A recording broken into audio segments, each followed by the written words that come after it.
représente l'amour et moi les épis. Eh oui, encore l'amour et toujours l'amour. Beaucoup s'interrogent sur cette fameuse fête, la Saint-Valentin. Qu'est-ce que les gens en pensent? Je vous laisse découvrir par vous-même. Dites-nous, que pensez-vous de la Saint-Valentin?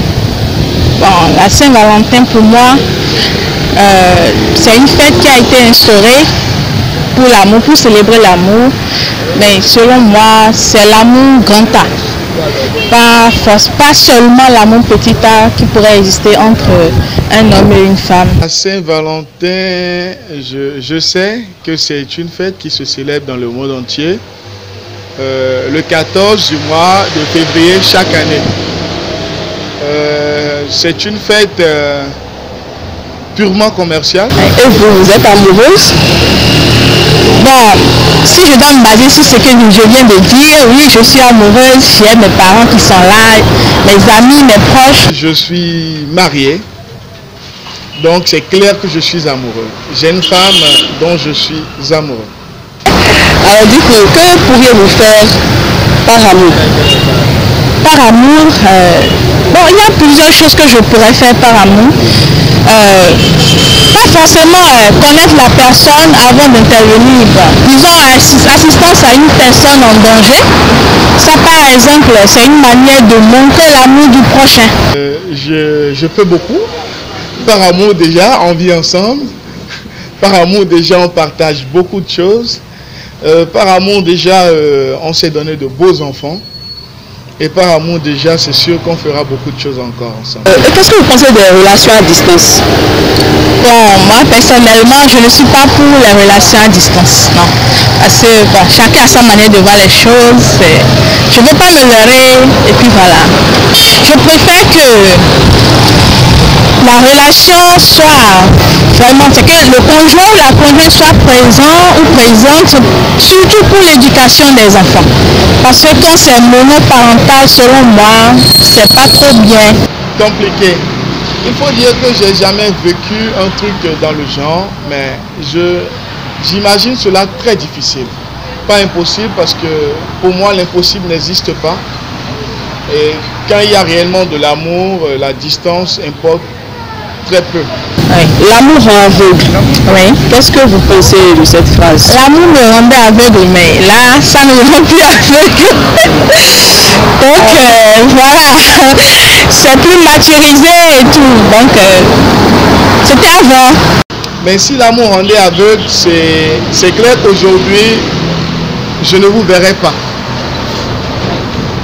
Rendez-vous à l'évidence, je ne suis pas aveugle, je vois bien.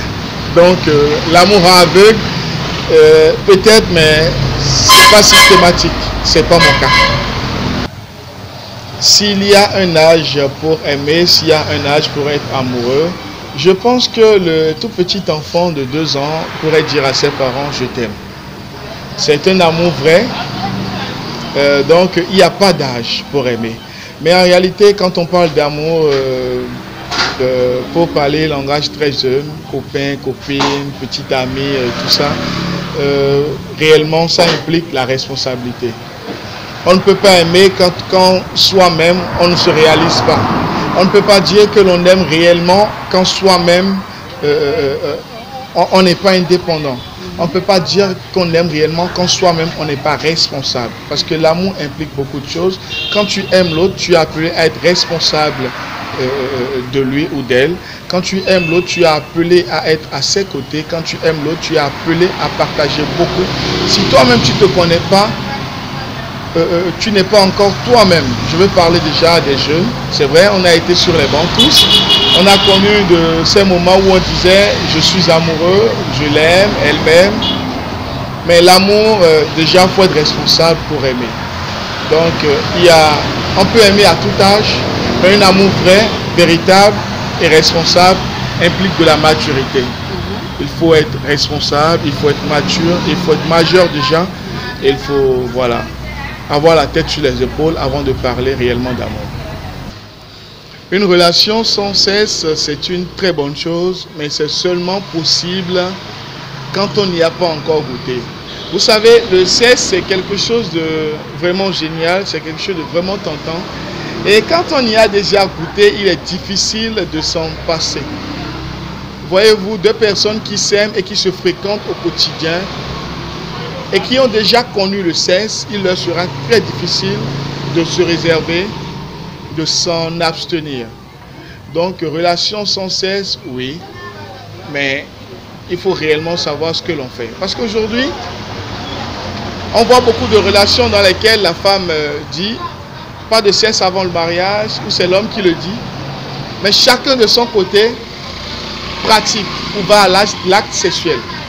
Mais quand ils sont ensemble, ils se disent pas de sexe avant le mariage, pas de sexe avant le mariage, et c'est ça tout le temps, c'est le slogan, c'est le refrain. Mais chacun d'eux, dans son coin, pratique le sexe, ils vont au sexe. Donc je dis, c'est de l'hypocrisie, c'est se mentir, et je pense que l'amour vrai ne voudrait pas ça. Donc tout ce que je conseille, c'est d'être responsable dans les actes. Vous aimez le sexe, vous vous sentez capable d'assumer votre vie sexuelle. Vous pensez que tout ce que le sexe pourrait générer est gérable par vous deux. Allez-y, faites-vous plaisir. Mais quand vous décidez réellement de vous abstenir, faites-le à fond. Ne faites pas semblant, ne vous mentez pas.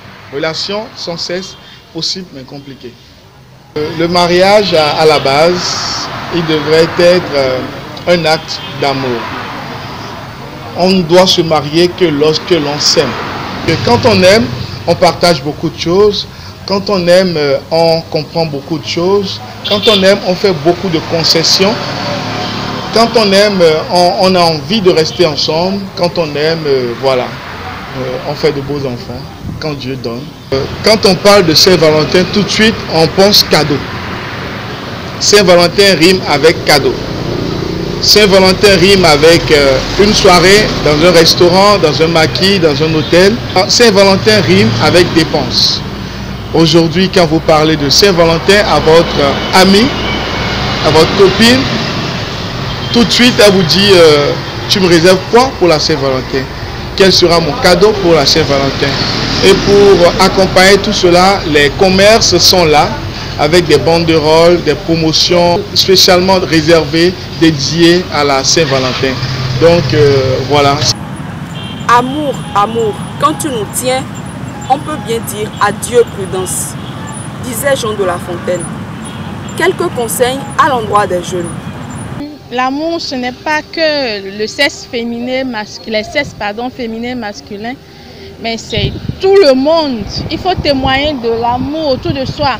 Il faut cultiver l'amour parce que c'est le mot dont souffre le monde aujourd'hui.